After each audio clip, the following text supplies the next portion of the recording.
Tae-sung wiped the grease from his hands and looked at the small cake sitting on his workbench. It was not really a cake, just a protein bar with a single emergency flare stuck in the middle like a candle. He was 39 years old today, and there was nobody around to care. The Cheonan outpost hung in the darkness of space like a forgotten metal box. It was small, old, and far away from anything important. Tae-sung had bought it 15 years ago with the last of his military severance pay. Back then, he wanted to get as far from other people as possible. Now he had exactly what he wanted, and sometimes he wondered if that was a mistake. He pulled the flare out of the protein bar and took a bite. It tasted like cardboard mixed with vitamins, same as always. Through the window of his workshop, he could see the distant stars and the slow rotation of a nearby asteroid field. Beautiful and empty, just like his life. The station's computer made a soft chiming sound. "Tae-sung, all systems are running normally," said Mireille, the AI assistant he had programmed himself. Her voice sounded almost human, almost friendly. "Would you like me to play music for your birthday?" "No, Mireille. Thank you." Tae-sung finished the protein bar and walked to the small kitchen area. He opened a cabinet and pulled out a bottle of soju he had been saving. Good soju was expensive out here, far from Earth and the Korean settlements. This bottle had cost him 3 months of repair work profit, but some things were worth it. He poured a small glass and raised it to the empty room. "To Mom, Dad, and little Subin. Miss you every day." He drank it in one shot, feeling the familiar burn in his throat. 15 years since the frontier wars took them. 15 years of living alone on this station, fixing ships and avoiding questions. The storm alarm suddenly screamed to life. Red lights flashed across every wall and ceiling. Tae-sung dropped his glass and ran to the control room, his heart pounding. The main screen showed a massive solar storm rolling through the system like an angry ocean wave. Radiation levels were spiking to dangerous heights. "Mireille, raise the radiation shields! Lock down all external ports." Tae-sung's fingers flew across the controls, shutting down non-essential systems to divert power to the shields. This was bad, really bad. The storm was bigger than anything the forecasts had predicted. "Shields at maximum. Station is secure," Mireille reported. Then she paused. Tae-sung proximity alert. "Something is approaching the station." "What? In this storm?" "That's suicide." Tae-sung pulled up the external sensors. Through the interference and radiation static, he could barely make out a shape. It was a ship, small and moving erratically. Pieces were falling off it as it tumbled through space toward his docking bay. The ship was like nothing Tae-sung had seen before. It had organic curves instead of straight human lines, and even damaged, it looked predatory. His blood went cold as recognition hit him. That design, those wing-like structures on the sides. It was Drakari. The Drakari were warriors, dragon-like aliens who had fought against humanity in the frontier wars. They were proud, powerful, and dangerous. What was one of their ships doing out here, alone and broken? "Mireille, scan for weapons. Is it armed?" Weapon systems appear offline. "The ship is losing atmosphere. Life signs detected but fading fast." Tae-sung watched the dying ship drift closer. Every instinct told him to let it pass, to let the storm finish what it had started. The Drakari had killed his family. Their bombardment of the colony where he lived had turned his whole world into fire and ash. He still had nightmares about the sound of his daughter screaming. The ship bumped against his docking bay door, a soft metallic thud that echoed through the station. On his screen, the life signs were getting weaker. "Damn it!" Tae-sung hit the docking controls. "Mireille, extend the docking tunnel and equalize pressure. Keep the interior bulkhead sealed until I say otherwise." "Are you certain?" "That is a Drakari vessel." "I know what it is. Just do it."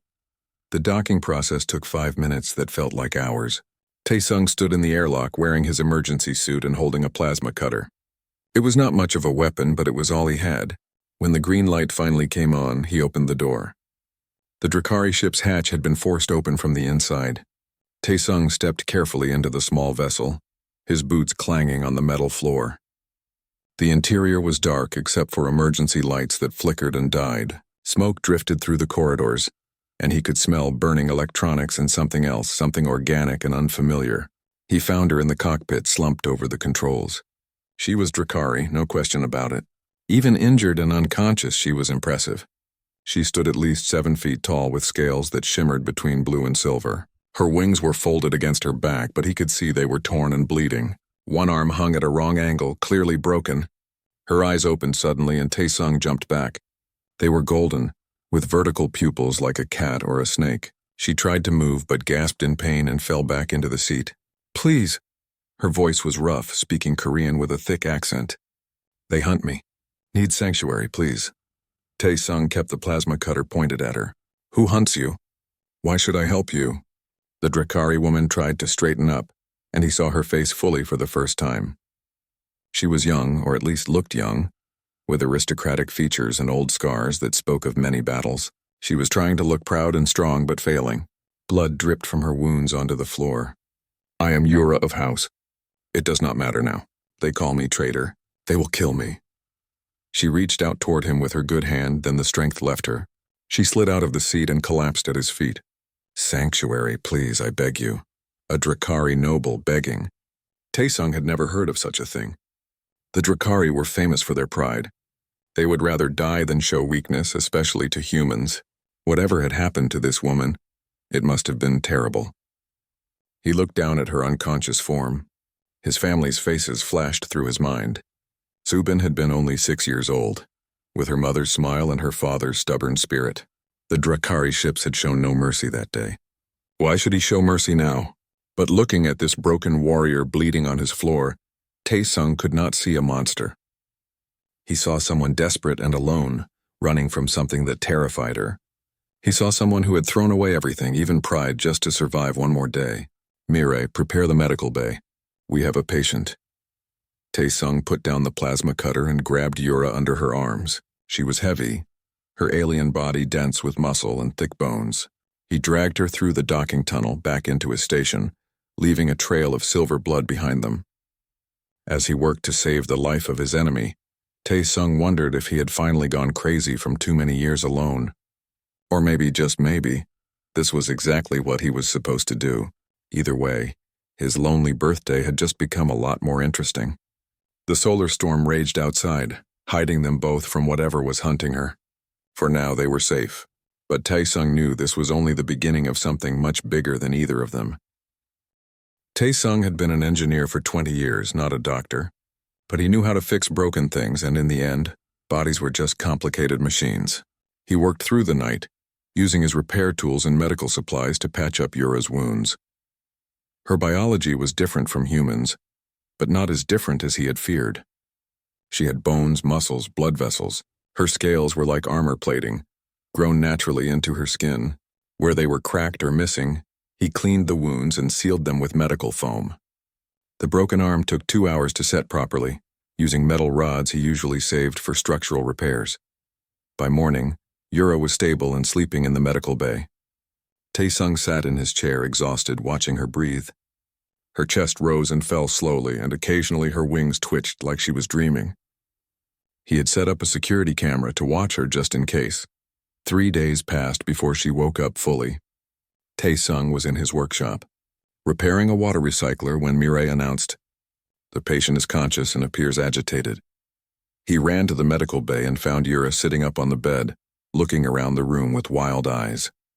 When she saw him, she tried to stand but fell immediately. Her legs were not ready yet. "Easy. You are still hurt." Taesung held up his hands to show he meant no harm. "You are safe here." Yura stared at him with suspicion and anger. "Where am I? What have you done?" "I saved your life. You are on my station, Cheonan outpost. Do you remember what happened?" She closed her eyes and took several deep breaths. When she opened them again, the wild fear was gone, replaced by cold calculation. "Yes, I remember. The storm.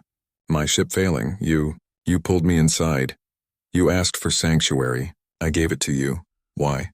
The question came out like an accusation. "I am Drakari. Your people and mine are enemies," Taesung shrugged. "The war ended 5 years ago. And you were dying. What was I supposed to do?" "Let me die with honor." But even as she said it, Yura looked away. They both knew she had begged for her life. There was no honor in that, not by Drakari standards. An uncomfortable silence filled the room. Finally, Taesung said, "I made food." "Well, Mirai made it. Are you hungry?" Yura looked at him like he had said something insane, but then her stomach made a loud growling noise. Despite everything, Taesung almost smiled. Over the next week, they developed a careful routine. Yura stayed in the medical bay, healing slowly. Taesung brought her food and checked her wounds twice a day. They did not talk much at first. She was hostile and proud, watching him like he might attack at any moment. He was cautious and quiet, treating her like a dangerous machine that might explode. But slowly, things changed. Yura started asking questions about the station, about how the systems worked. Taesung found himself explaining his repairs, showing her the clever ways he kept everything running with limited resources. "This should not work," Yura said one day, looking at his jury-rigged power distributor. "The energy flow is inefficient. The connections are unstable. But it does work," Taesung replied. "That is what matters. We humans are good at making things work even when they should not." Yura tilted her head, studying him. "Drakari engineering is precise. Every part has its place. There is a right way to build. And when you do not have the right parts, what then?" She had no answer to that, but Taesung noticed she kept watching him work after that, her golden eyes tracking every improvised solution and creative repair. She seemed fascinated in a way she would not admit out loud. On the 10th day, Taesung was replacing a broken sensor array on the station's exterior when the main reactor started making a grinding noise. He ran inside, covered in grease and swearing. The reactor was the heart of the station. If it failed, they would all freeze or suffocate within hours. He dove into the reactor room and saw the problem immediately. A coolant pump had seized up and the temperature was rising fast. He needed to replace it, but the replacement was in storage and getting there and back would take 15 minutes. In 15 minutes, the reactor would go critical.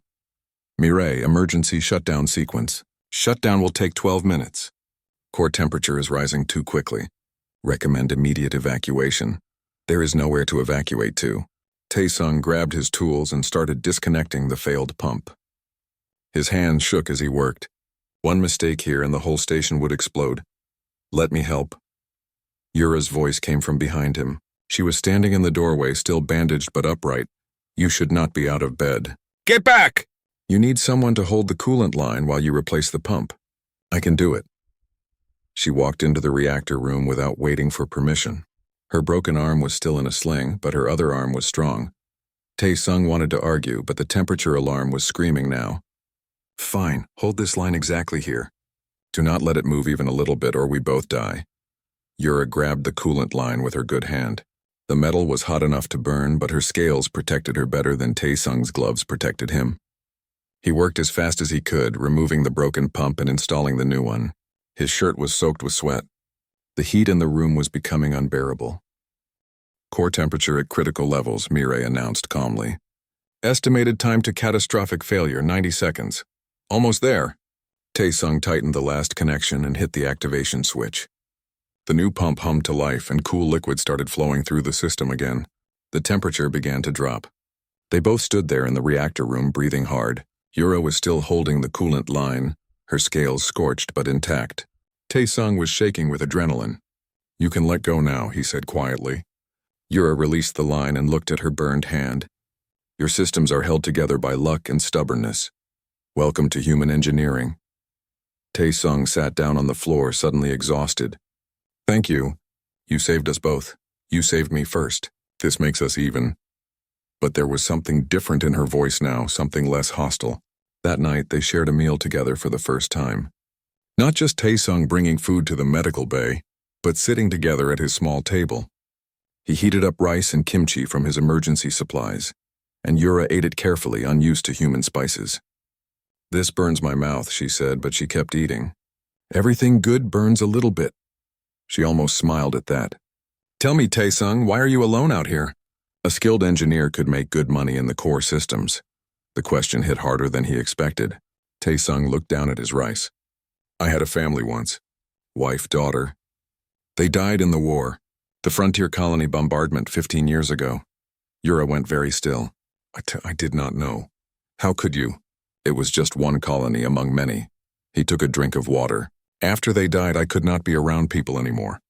Everything reminded me of what I lost. So I came here." There was a long silence. Then Yura spoke, her voice softer than he had ever heard it. "I was a military commander. 3 months ago, my superiors ordered me to destroy a human colony. Not a military target, just a settlement with farms and families. Taesung looked up at her. There were children there, Yura continued. In Drakari culture, younglings are sacred. We do not harm them, even enemy younglings. But my superior said we must make an example, terrorize the humans into submission. Her hand clenched into a fist. I refused the order. My own second-in-command tried to arrest me. I fought my way off the flagship and ran. They will hunt you forever for that, Taesung said. Yes, I am a traitor to my people. But I could not murder children and call it honor. What kind of warrior would that make me? Taesung understood then. They were both running from the war, both carrying wounds that would never fully heal. He had lost everything to violence. She had given up everything to prevent it. The colony you saved, he asked carefully. What was it called? The humans called it New Haven. Taesung felt his throat tighten. My wife had a sister there. She lived through the siege because some Drakari commander held her ships back long enough for evacuations to finish. He looked at Yura with new eyes. That was you. Yura nodded slowly. Then perhaps fate brought me here for a reason. Before Taesung could respond, every alarm on the station started screaming at once. The lights turned red. Mirai's voice cut through the chaos. Alert! 3 Drakari warships have entered the system. They are scanning for biological signatures. Taesung, they are hunting for her. Yura stood up, her face hard. I must go. I will take my ship and lead them away. Your ship is scrap metal. You would die in minutes. Better me than you. You gave me sanctuary. I will not repay that by bringing war to your home. Taesung stood up too, his mind racing. Then he smiled, and it was not a nice smile. It was the smile of a man who had survived the frontier wars and 15 years alone in space. You asked for sanctuary, and I gave my word. Humans do not break promises, Yura. We are going to make them regret coming here. Taesung ran through the station corridors with Yura close behind him. He pulled open a storage panel that looked like part of the wall and started pulling out equipment that had not been used in 15 years. What is all this? Yura asked, staring at the old military hardware. Defense systems. This station was not always peaceful. Taesung dragged out a weapons control console and started connecting it to the station's power grid. During the war, this was a forward military outpost. When I bought it, the government was supposed to remove all the weapons. They missed a few. He worked fast, his fingers remembering old passwords and activation codes. One by one, hidden gun turrets powered up around the station's exterior. They were old, probably half broken, but they still worked. Missile racks extended from concealed hatches. Shield generators that had been dormant for years hummed back to life. Mirai, status on those warships? 3 vessels, all Drakari military design. They are performing a grid search pattern. At current speed, they will reach scanning range of this station in 35 minutes. Yura looked at the weapon systems with recognition. This will not be enough. Those are Hunter-class warships. Fast, heavily armed. Your defenses are old and limited. I know. That is why we need to be smarter than them. Taesung pulled up a holographic map of the surrounding space. This asteroid field has radiation pockets, debris clouds, and unstable gravitational wells. We can use the environment. You plan to fight 3 warships with a mining station? No, I plan to make them think twice about attacking. He looked at her seriously. But I need your help. You know how Drakari commanders think, how they fight. Will you help me? Yura hesitated for only a moment. Yes, I will help you. They spent the next 20 minutes preparing. Yura explained Drakari combat tactics while Taesung rigged traps and surprises throughout the asteroid field. He repositioned mining drones to look like weapons platforms. He set explosive charges on unstable asteroids. He even dusted off the station's old mining laser, the one powerful enough to cut through solid rock, and recalibrated it as a weapon. A transport ship suddenly appeared on the sensors, coming in fast. Taesung cursed. We have a civilian vessel approaching. Mirai, identify. Vessel is registered to Borahan, independent salvage runner. She is hailing us. Taesung knew Bora. She brought him supplies every few months and liked to complain about everything. He opened the communication channel. Bora, turn around right now. This is not a good time. Bora's face appeared on the screen. She was in her 50s, tough as steel, with gray hair tied back in a practical bun. Not a good time? Taesung, there are 3 Drakari warships headed your way. What did you do? Long story. Please leave before you get killed. I am not leaving you here alone. Bora's ship was already docking.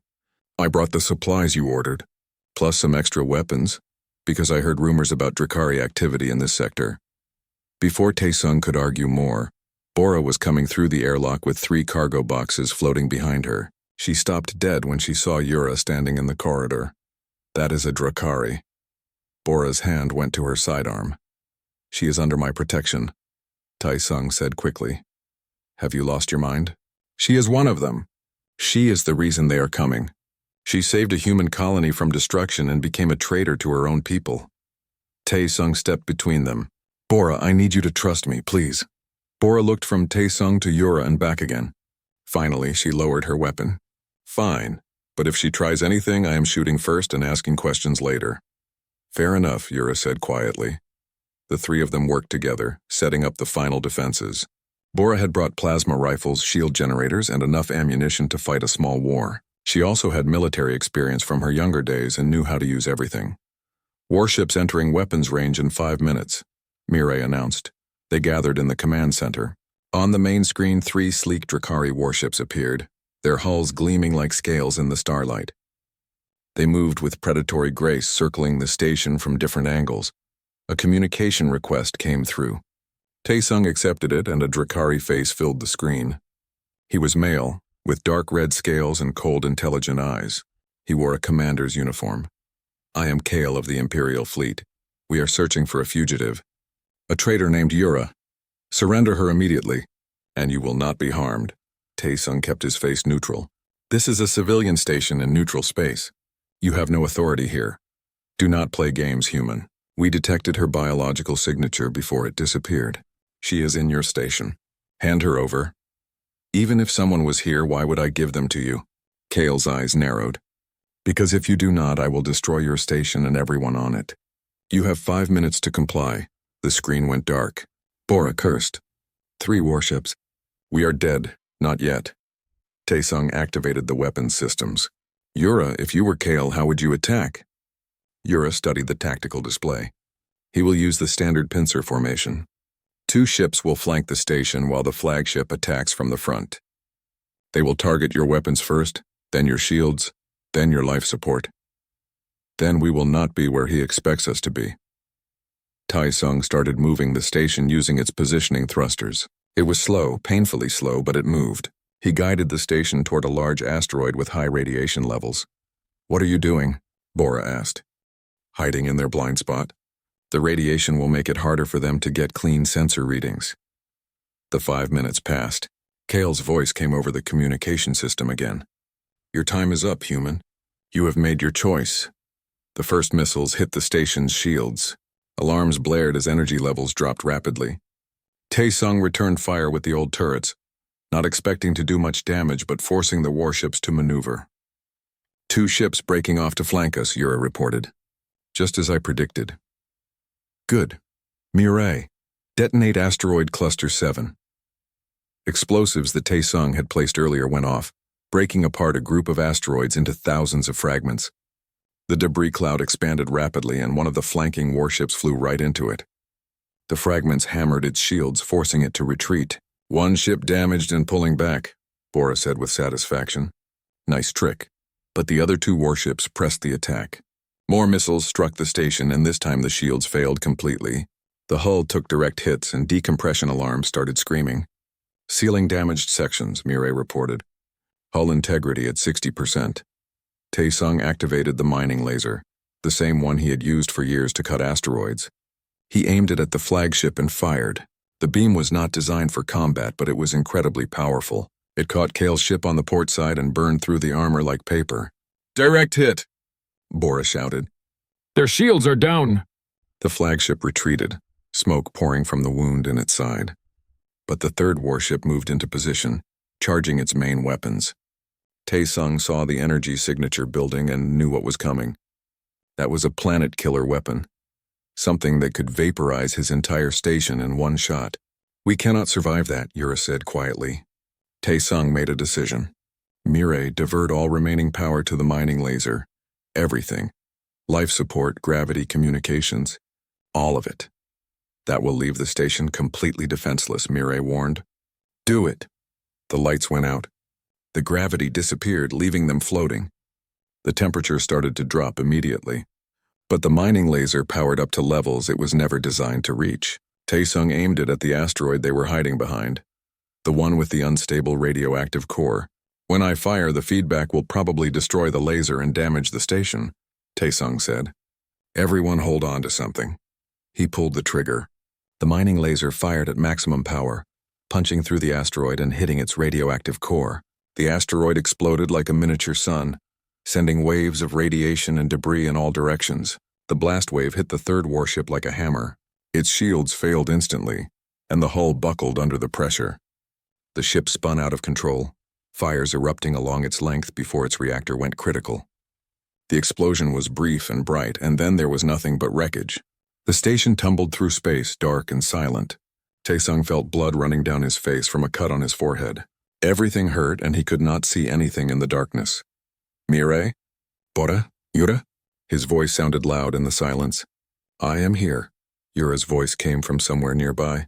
Injured but alive. Still breathing, Bora groaned. Barely. Mirai? The AI did not respond immediately. Then finally her voice came back, distorted and weak. Main systems damaged. Emergency power online. Restoring minimal life support. Dim emergency lights flickered on. Taesung saw Bora floating nearby, holding her arm at an odd angle. Yura was wedged against a wall, her bandages torn and fresh blood on her scales. On the view screen, the two remaining Drakari warships were retreating. One was badly damaged, the other looked intact but was pulling back. They had won somehow. 3 humans and a fugitive Drakari had fought off 3 warships. They are leaving? Bora could not believe it. For now, Yura said, but Kale will send a message to the fleet. More ships will come. Taesung pulled himself to the communication console. Then we need to make sure everyone knows why they are hunting you. We need to tell the truth. He looked at Yura with determination. Are you ready to fight back? Yura met his eyes and nodded. Yes, let us show them what honor truly means. The station was dying slowly. Every day brought new problems. The air recyclers were running at half capacity, making every breath feel thin and unsatisfying. The temperature kept dropping no matter how much Taesung adjusted the heating systems. Food supplies were running low because the fight had damaged the storage compartments. Taesung, Bora, and Yura worked around the clock to keep everything running. They patched hull breaches with whatever materials they could find. They rerouted power through backup systems. They rationed water and food carefully, knowing that help might not come for weeks. On the 3rd day of the siege, the 2 Drakari warships returned. They kept their distance this time, staying just out of range of the mining laser, but they formed a blockade, making sure nobody could leave or enter the station. They are waiting for us to run out of supplies, Yura explained. It is a classic siege tactic. Eventually, we will have no choice but to surrender. How long can we last? Bora asked. Taesung checked the supply logs. Maybe 2 weeks if we are careful. 3 if we get lucky. That night, during a rare moment of rest, Taesung found himself sitting with Yura in the observation room. The stars were beautiful outside, cold and distant. He pulled out the bottle of soju from his birthday, the one he had never finished. Want some? It is all I have left that is worth drinking. Yura took the bottle and sniffed it carefully. What is it? Korean alcohol. Traditional drink. We use it to celebrate or to forget depending on the day. She took a small sip and made a face. It burns. That means it is working. Taesung took a drink himself and felt the familiar warmth. You know, before you crashed here, I was planning to spend my birthday alone like always. Now I am trapped in a siege with a Drakari fugitive and an angry salvage runner. Life is strange. Yura was quiet for a moment. Among my people, we have fire songs. We sing them before we go into battle. Especially battles we might not survive. They are about honor, glory, and choosing how we die. Sounds cheerful. It is not meant to be cheerful. It is meant to remind us that death comes for everyone. What matters is how we meet it. She looked at him with those golden eyes. But you humans, you do not sing about death. You sing about surviving, living through impossible things. We call it resilience. My grandmother used to say that Koreans have survived everything. Invasions, wars, occupation, poverty. We bend, but we do not break. Taesung smiled sadly, though right now I feel pretty close to breaking. You saved my life when you had every reason to let me die. You fought 3 warships with a mining station. You are still fighting even though the odds are against us. Yura's voice was soft but intense. That is not weakness, Taesung. That is the strongest thing I have ever seen. Before he could respond, Mirai's voice interrupted them. Incoming transmission on military frequencies. It is human. Taesung jumped up and ran to the command center. A message was coming through, encrypted with old Frontier Wars codes. When he decoded it, a familiar face appeared on the screen. Hyunwoo? Taesung could not believe it. The man on the screen was in his early 40s, wearing a Human Defense Force uniform. He had the same tired eyes as Taesung, the eyes of someone who had seen too much war. "Hello, old friend. Bora sent us a distress call before the blockade went up. We came as fast as we could." "We? How many ships do you have?" "1 destroyer, 3 corvettes, and a support frigate." "Not much, but it is what we could spare." Hyunwoo's expression turned serious. "Taesung, what is going on? Why are the Drukhari trying to kill you?" Taesung explained everything. Hyunwoo listened without interrupting, his face getting darker as the story went on. "So you are protecting a Drukhari traitor who refused to commit war crimes," Hyunwoo said finally, "and now you want to start a political incident with the Drukhari Empire." "That is about right, yes, you always were crazy." But Hyunwoo was smiling. "We will be there in 6 hours. Hold on until then." When the Human Defense Force ships arrived, Kyle was forced to pull back even further. The human ships took up defensive positions around the station, and for the first time in days, Taesung felt like he could breathe properly. Hyunwoo came aboard the station personally, bringing medical supplies and fresh food. He and Taesung had served together during the Frontier Wars before everything went wrong. Seeing him again brought back memories, both good and bad. But when Hyunwoo saw Yura, his hand went to his weapon instinctively. "That is really her. A Drukhari noble. She has a name. It is Yura." Taesung stood between them, and she is the reason New Haven Colony survived long enough to evacuate. That made Hyunwoo pause. "You can prove that?" "I can testify to it," Yura said, stepping forward despite the obvious danger. "I can provide fleet records, communication logs, everything. But you must know that my government will deny it all. They will call it fabricated propaganda. Then we make them face the truth in a way they cannot ignore." Taesung had been thinking about this for days. "We broadcast your testimony on all channels, public and military. We show everyone what the Drukhari leadership ordered you to do. Let the galaxy decide who is honorable and who is not." Hyunwoo shook his head. "That will start a major political crisis. The treaty between our people is already fragile. This could restart the war. Or it could force real peace," Bora interjected. "A peace based on truth instead of lies." They argued for hours. Hyunwoo had his orders, and those orders were to arrest Yura as an enemy combatant. But he also had his conscience and his memories of all the civilians who died in the war. Finally, it was Yura who made the decision. "I will surrender myself to prevent more bloodshed. Take me into custody. Do what you must." "No." Taesung's voice was hard. "You asked for sanctuary and I gave my word. I am not breaking that promise." "Taesung, be reasonable." "Reasonable? They hunted you across space for refusing to murder children. If we hand you over now, we are saying that was wrong, that monsters should be rewarded and heroes should be punished." He looked at Hyunwoo. "You know I am right." Hyunwoo was quiet for a long time. Then he sighed. "You are going to get me court-martialed." "Probably." "Fine, we do the broadcast. But Yura, you need to understand. Once this is out there, there is no going back. Your people will hunt you forever." "They already are," Yura said simply. They spent the next day preparing. Yura wrote her testimony carefully, making sure every detail was accurate. Taesung set up the broadcasting equipment, piggybacking on the military communication networks. It was not legal, and it would probably get them all in trouble, but sometimes doing the right thing meant breaking the rules. Just before they were ready to broadcast, Kale sent another message. His face on the screen was furious. "I know what you are planning, human. If you broadcast that traitor's lies, I will destroy everyone involved. No witnesses, no evidence." "Then you better move fast," Taesung replied, "because we are going live in 5 minutes." Kale's ship and the damaged warship began moving toward the station, weapons charging. Hyunwoo's fleet moved to intercept, forming a defensive wall. The tension was electric. One wrong move and the battle would start again, bigger and deadlier than before. "Broadcasting in 3, 2, 1, Mirai counted down. Yura stood in front of the camera and began to speak in her native language. Her voice was strong and clear, carrying the authority of her noble bloodline. She told the truth about the order she received, about the colony full of innocence, about the choice she made. She spoke about honor. Real honor, not the corrupted version that the Empire leadership preached. She spoke about duty to the innocent, about protecting the weak instead of preying on them. She called out the commanders by name, detailing their crimes. The broadcast went out on every channel, civilian and military.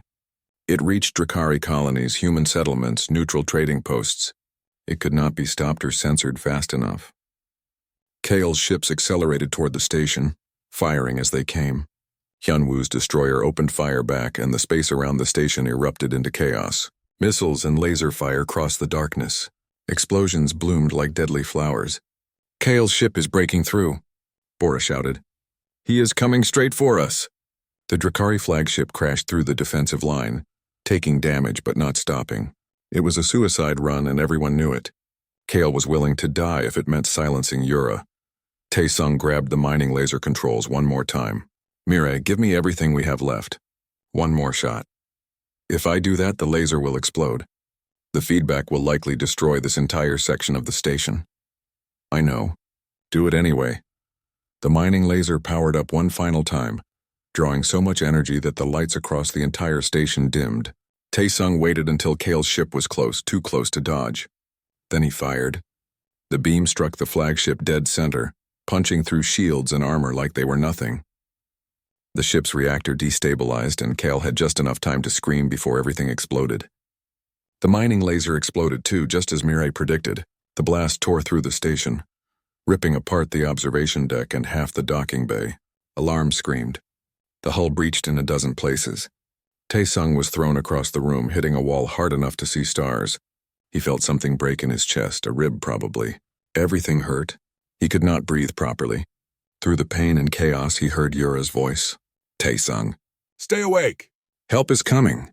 The last thing he saw before darkness took him was Yura's face above his, her golden eyes filled with an emotion he had never seen there before. Concern. Maybe even fear. For him. Then everything went black. Taesung woke up in a hospital bed that was much nicer than his medical bay. Everything was white and clean, and the air smelled like antiseptic instead of recycled air and machine oil. His chest was wrapped in bandages, and when he tried to move, pain shot through his entire body. "Easy. You broke 3 ribs and punctured a lung." Hyunwoo's voice came from beside the bed. "The doctors say you are lucky to be alive." "How long was I out?" 5 days. "You have missed quite a lot." Hyunwoo pulled up a chair. "The broadcast worked, Taesung. It went viral across every network, human and Drakari. You cannot imagine the chaos it caused. Yura? Bora? Alive. Bora is on her ship, already complaining about repair costs. Yura is in protective custody, but she is safe." Hyunwoo paused. "The Drakari government tried to deny everything at first. Called it propaganda, fake evidence. But then something unexpected happened." "What?" "Other Drakari started coming forward. Military officers, civilians, even some nobles. They confirmed Yura's story. Apparently the corruption goes deep, and a lot of people were tired of staying silent." Hyunwoo smiled. "You started a revolution, old friend." Over the next few weeks, as Taesung recovered, the news kept getting stranger. The Drakari Empire was tearing itself apart. Reform factions demanded the removal of the military leadership. Conservative factions called for total war against humanity. Protests erupted on colony worlds. Ships defected from the Imperial fleet. Yura had become a symbol, a hero to the reformers and a traitor to the traditionalists. Her face was on every news broadcast, her words quoted in protests and speeches. And through it all, the Drakari Council had no choice but to agree to peace talks. Real peace talks, not just treaty negotiations, but discussions about changing how both species interacted with each other. When Taesung was finally cleared to leave the hospital, he found his station had been completely rebuilt. The Human Defense Force had repaired all the damage and even upgraded some systems. It looked better than it had in 15 years. Mirai welcomed him back with her usual calm voice. "Welcome home, Taesung. All systems are operational. We also have several guests waiting for you." Yura was standing in the command center looking out at the stars. She turned when he entered, and for a moment neither of them spoke. Then she walked over and, carefully mindful of his healing ribs, embraced him. "Thank you," she said quietly, "for everything. You already thanked me." "Several times. Not enough times." She stepped back, and he saw she was wearing civilian clothes instead of her torn military uniform. "I have nowhere to go, Taesung. I cannot return to my people, but I also do not want to leave. If you would permit it, I would like to stay here. Help you run the station. You want to live on a rundown outpost in the middle of nowhere? It is not the middle of nowhere. It is exactly where history changed. She smiled, and it transformed her severe features into something warm. Besides, someone needs to teach you proper engineering principles. My engineering works fine. It works through luck and stubbornness. Those are valid engineering principles. They were still arguing about it when Bora arrived with a shipment of supplies. Behind her came more ships, trading vessels, diplomatic shuttles, even a few Drakari civilian craft. Word had spread about the station, about what had happened here. Over the next 3 months, Cheonan Outpost transformed from a lonely way station into a neutral meeting ground. Humans and Drakari who wanted peace had a place to talk, to trade, to learn about each other. Taesung's small station became a symbol of what was possible when people chose understanding over hatred. A human diplomat named Jiwan set up a permanent office on the station. She was young, idealistic, and believed peace was possible if people just talked to each other. Taesung thought she was naive, but he admired her hope. On the Drakari side, a reformer named Vara arrived. She was one of Yura's old friends from before the exile, and she brought news from the homeworld. The empire was changing slowly, painfully, but it was changing. The military leadership that had ordered the war crimes was being removed. New voices were being heard. Taesung watched it all happen from his station, still not quite believing it was real. He had spent 15 years running from the world, hiding from his pain. Now the world had found him anyway, and it was asking him to help build something new. On his 40th birthday, the station was crowded with people for the first time in its history. Humans and Drakari were celebrating together, sharing food and stories. Someone had brought real Korean food, and Taesung almost cried when he tasted his mother's kimchi recipe. Bora organized the party despite his protests. You saved the galaxy, you stubborn fool. Let people celebrate you. I just gave someone shelter, that is all. You gave shelter to the right person at the right time. Sometimes that is enough to change everything. Yura found him on the observation deck, away from the party. She was carrying something wrapped in cloth. I have a gift for you. You did not need to get me anything. Yes, I did. She unwrapped the cloth, revealing a crystal that glowed with inner fire. This is a Drakari fire crystal. We give them to people who have earned our eternal friendship and respect. It represents a bond that cannot be broken even by death. Taesung took the crystal carefully. It was warm to the touch and pulsed gently like a heartbeat. Yura, I do not know what to say. Say you will keep fighting. Not with weapons, but with hope. This station, what we have built here, it is just the beginning. The galaxy needs more places like this. More people like you. People like us, he corrected. I could not have done any of this alone. They stood together, watching the ships come and go from the station. Trading vessels, diplomatic shuttles, even a few tourist ships bringing people who wanted to see the place where the peace began. The lonely outpost had become a crossroads, a place where different species met and learned they were not so different after all. Jiwan and Vara joined them on the observation deck. The two had become friends, working together on the peace negotiations. They were planning the first official joint human-Drakari cultural exchange program. We want to base it here on your station, Jiwan explained.